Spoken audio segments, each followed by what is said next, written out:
Hello everyone and welcome to my channel. This week I am reviewing Daniel Smith watercolour paints. I've wanted to do this for ages and I think it was always inevitable, but I'm a pretty big fan of Winsor & Newton, so I kind of stick to those paints. Anyway, I got a Payne's Grey, a Pyrrole Red, a Hansa Yellow, an Ultramarine Blue, red shade, so French Ultramarine, and Alizarin Crimson. Now, normally I would go a little bit overboard and buy probably like a big pack of watercolour pans or something, because I guess in my head I feel like I need them, but really all you need are 3 primary colours. The only reason why I bought Alizarin Crimson is because it adds another dimension of redness to any skin tone, and as you can see from this, you're getting quite bright purples from the Alizarin Crimson and French Ultramarine, muted purples when you mix it with the Pyrrole Red instead. These really beautiful turquoisey green colours between the Hansa Yellow and the French Ultramarine. And then these are the skin tones that you can mix with 3 of the primaries as well. So with this I used the Pyrrole Red, not the Alizarin Crimson. But look at the variation you can get. 3 or 4 colours is really all that you need. And the reason why I got the Payne's Grey is because I tend to use that a lot in backgrounds. So my first impressions are that they're bright, they're vibrant, and they've got a really high pigment load. I was really impressed. Now, I don't normally show my mood boards because I reserve them for Patreon, but I just thought I'd show you in this video here so you can get a taste of how I build the inspiration for my paintings. I normally start with one image and then I start building around that central image, and that one image was the lady on the far left with the hat. Because this image is going to be quite soft, I'm going to use a little bit of masking fluid. I want to block out some pearls coming down over her forehead. I hate masking fluid so much, and I've done a video on how to save brushes from it, but it takes a little bit of preparation. I found these little metal things. I think they're normally used for ink drawings, but I heard about someone using them for masking fluid and they work really well because you just peel the masking fluid off. So if you want to have a look at those and you hate masking fluid as much as I do, I put a link in the description below if you want to check it out.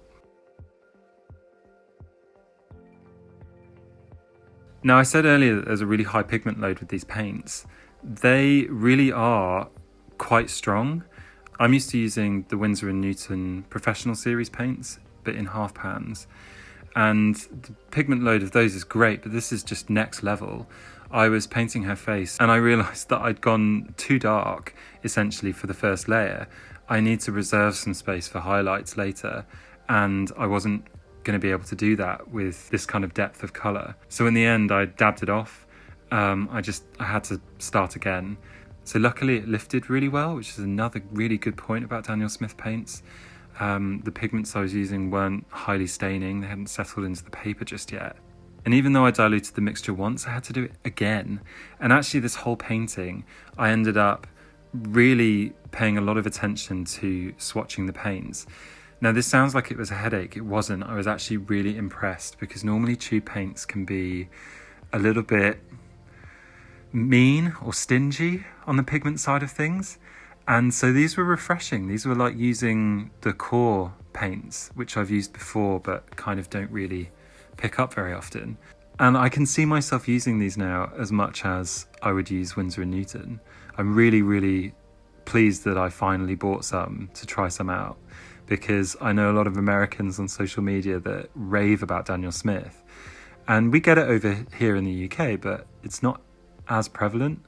I suppose the 2 major art shops do them, but I don't think the range of colours is quite as broad as you can get in the States. And I struggle to buy things like paint online. I don't know what it is because I can't try it out in an actual physical shop, but something about choosing it in a shop makes me feel a little bit better, especially when pigments can look very different from brand to brand depending on what's in the actual paint mixture itself.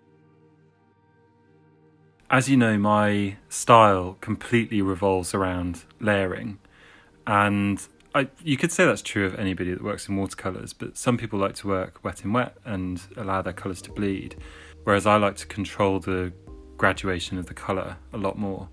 And something that really impressed me as well was that I think there's ox gall in the paints, because you may have seen when I was swatching them that the colour was shooting into the places where I was adding water, and that normally would kind of scare me a bit. I mean, that sounds a bit overdramatic, but I would probably stay away from paints like that. But actually, having tried them in this painting, it meant that when I was using the dragging technique on her face, where I'm laying down colour and then pulling it away with fresh water, it blended into a really smooth gradient, almost effortlessly. I don't think I even really realised until I was kind of finished that I was like, that felt easier. It didn't feel like such a struggle to be blending the paints in that way. And this is another reason why I'm going to be picking them up again and using them in other paintings, because the whole experience of painting them was just don't make fun of me for saying this, but it was joyful. It really was. And despite the fact that I was able to lift the wet paint from her face when I got the colour depth wrong, I was able to add layers without lifting any colour up from underneath. So there's this kind of weird, almost like, it's not an oxymoron because it's not a word, but it's like this weird thing where it's really easy to lift when wet, but it doesn't re-wet super easily on the paper, which is hugely helpful with the way that I paint. I guess if I'm really honest, the thing that's put me off buying these paints until now is probably the cost. But I really feel like you get what you pay for. It's a really pure pigment. They're really strong paints and they'll last a really long time because you don't have to use very much. They can take a heap of dilution. They perform really nicely. And unfortunately for me, they have a really broad width of colours available. So I think next I'll probably end up getting a lemon yellow and a cerulean blue to finish off my primary palette. So I'd have 6 primaries. Just because those 2 colours I really like mixing with the alizarin crimson. And my friend Victoria, she suggested I get Moon Glow for shadows, so I'd really like to try that maybe instead of the ultramarine since it granulates so much. And then of course there's the I don't normally go in for iridescent paints. I have some Paul Rubens ones, but I don't use them very often just because I feel like when I layer with them they make the layers underneath a bit muddy, so I kind of tend to avoid them. But I'm going to be really hard pushed not to get some of Daniel Smith's iridescents or metallic paints, because I just feel like they'll be really lovely final accents to my paintings, despite the fact that I've just said that mica pigments make my paintings muddy.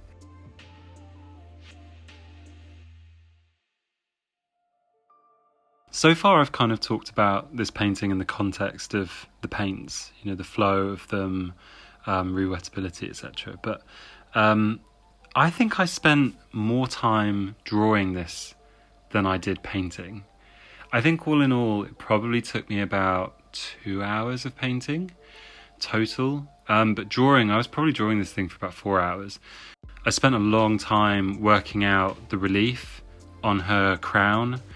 And I've been really focusing on the planes of the face as well, so where to put shadows and light and everything else.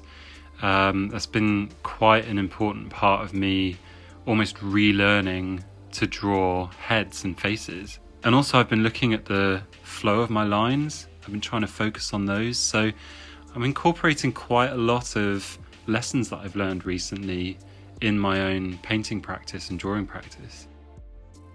And also thinking about my own patience.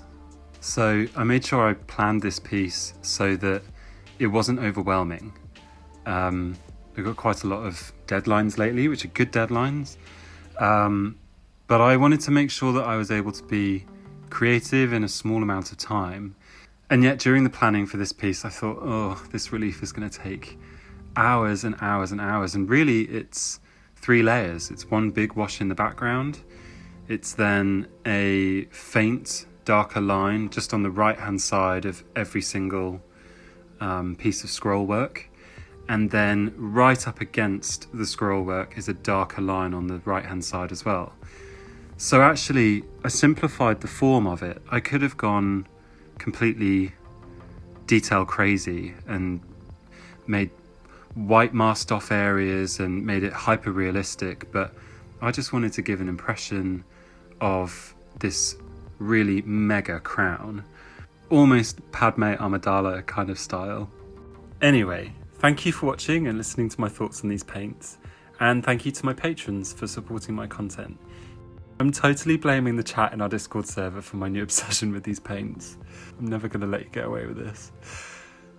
I'm going to go now, and I'll see you next time with a collaboration with my friend Mariah, who makes handmade watercolours. I'm super excited for that video, and I'll see you then. Bye, see you soon, bye!